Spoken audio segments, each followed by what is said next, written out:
যারা রাত-দিন চিৎকার করত বাংলাদেশকে ভারতের করদ রাষ্ট্র বানাতে দেব না, সেই লালবদররা আজ কোথায়? দেখুন কেমন দিব্যি জাতীয় সংসদ ভবনের পবিত্র প্রাঙ্গণে দাঁড়িয়ে মার্কিন যুক্তরাষ্ট্রের প্রতিষ্ঠাবার্ষিকী উদযাপন করছে। যে ভারত আমাদের এত বড় প্রতিবেশী, তারা কোনোদিন বাংলাদেশের সংসদ ভবনকে নিজেদের উৎসবের মঞ্চ বানানোর ধৃষ্টতা দেখায়নি। প্রকৃত অর্থে বাংলাদেশ কোনোদিন ভারতের করদ রাষ্ট্র ছিলই না। অথচ আজ যারা সার্বভৌমত্বের বুলি আওড়ায়, তারা মার্কিন প্রভুদের খুশি করতে আমাদের জাতীয় সংসদকে উৎসর্গ করে দিয়েছে। ইতিহাস কি এতই সহজ?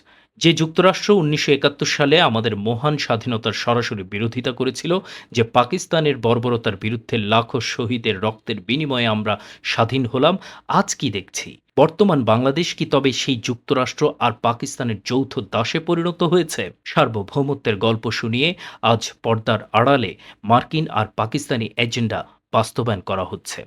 স্বাধীনতার নামে এর চেয়ে বড় প্রহসন আর কি হতে পারে? এই সরকারের ভণ্ডামি আর দ্বৈত নীতির কোনো শেষ নেই। একদিকে এরা মার্কিন সাম্রাজ্যবাদের পা চাটছে, তাদের দাসত্ব মেনে নিচ্ছে, আবার অন্যদিকে নিজেদের ইসলামপন্থী দেখানোর জন্য ইরানের খোমেনির জানাজায় রাষ্ট্রীয় প্রতিনিধি পাঠাচ্ছে।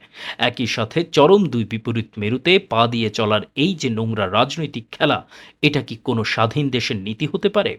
নাকি এটা স্রেফ গদি টিকিয়ে রাখার এক নির্লজ্জ সার্কাস?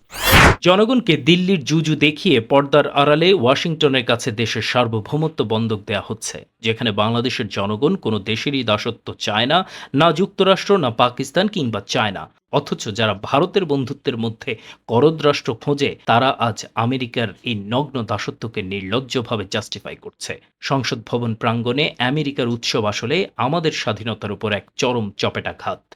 এই দ্বৈতনীতি আর গোলামির বিরুদ্ধে আওয়াজ তোলার সময় এখনই। Desk report, বিবাংলা.net।